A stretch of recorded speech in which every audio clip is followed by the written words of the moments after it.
So I had an opportunity just now to really sit down and watch AEW this week. And I have to say, it was a solid, good show. But the problem that I have with it is that certain people, especially somebody like Roosh, I think could be a valuable asset to this company, and I feel could be a good contender for the AEW World Championship. But on the other hand, by looking at this, I feel that challengers in this company don't mean anything. And they don't have like any gravity to their contention to challenge for a world title. Now, although I did like the introduction of AEW, I think they should do more of this, especially when building towards a big TV match. I got to give them their just due. I like the way that they started out the show between Roosh and MJF, how they got that brawl going. The match was really good. It was a good way to start this show, but it also showed you like, man, you're like wasting people like Roosh, because to say that he's been on a winning streak, he hasn't put down other top contenders for the AEW championship. Like, you don't see him mixing it up with Kenny Omega. You don't see him mixing it up with Ospreay, Moxley, or anybody like that. So to have him come out here and challenge for the title, I feel is just like, it's just like another title defense. Just like how Darby Allin's title defense was. You don't even remember Darby Allin or his title reign. They haven't even talked about him on this program here. And another thing is just like rinse and repeat. Like, MJF's title reign is just the exact same way that all his title reigns are.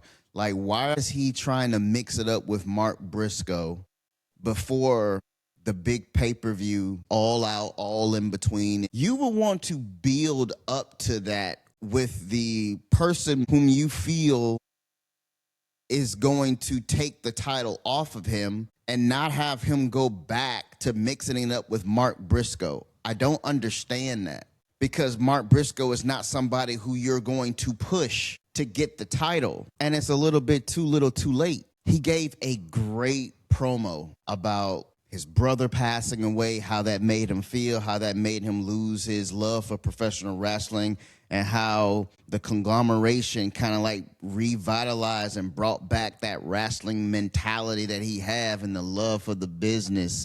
But it's a little bit too late for that. The writing is on the wall for him to lose against MJF whenever they have that match. And then he's just going to go right back to doing the exact same thing that he has been doing this whole time. You're not pushing him. He's in great shape. Look at him. He got his body right. He's doing everything aesthetically to look like a main event star. But he's not treated like a main event star. He hasn't put down people. This man just beat Leo Rush. Come on. Person who is not in contention for no title, his gimmick is just like he's Gollum. So what is that doing? It's not doing anything. Then we go to this. This is so funny. Daniel Garcia is back there and he's talking to him, trying to beg him up, prep him up. And then Moxley comes in there and be like, yo, man, cut that shit out, all right? Listen. I've been hearing a lot of what's going on around here, man, about what you're doing, all right? I like what you're doing. You're doing your thing out there. I just want to let you know, cuz, all right, tonight, the motherfucker beat you. He didn't really beat you, but, you know what I'm saying, he beat your ass when you came back. Go out there and show that motherfucker who you are. Show all of them, all right? Look at my boy Pac in the back. You know what I'm saying?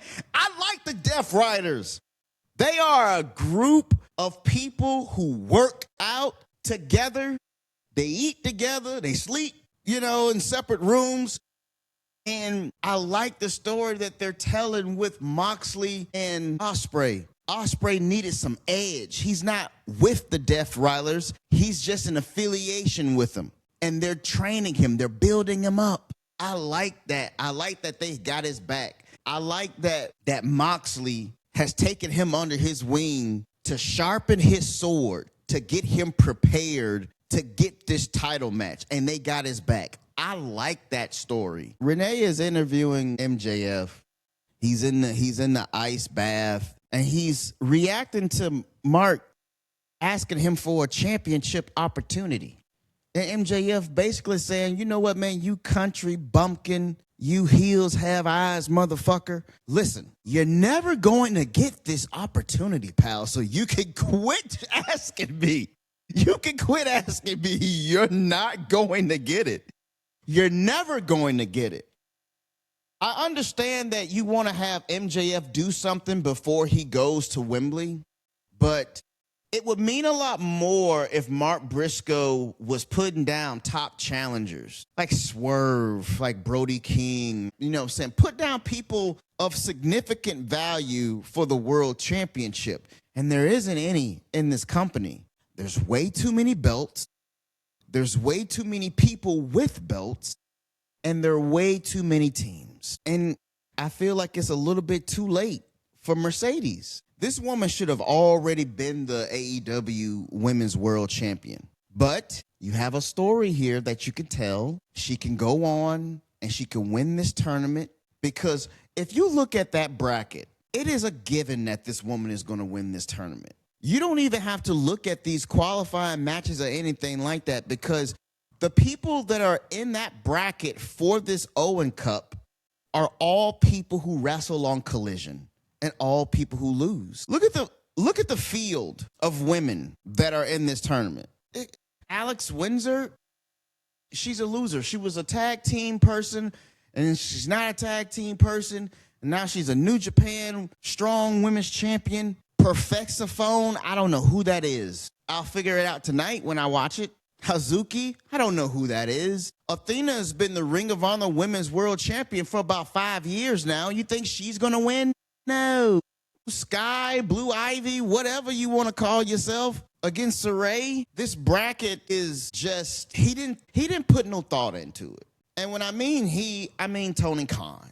Because you can look and see that Mercedes is going to win and go on to Wembley to win that title. I gotta say, like, this guy, what's his name? Mark Davis, Dunkzilla, he is terrific.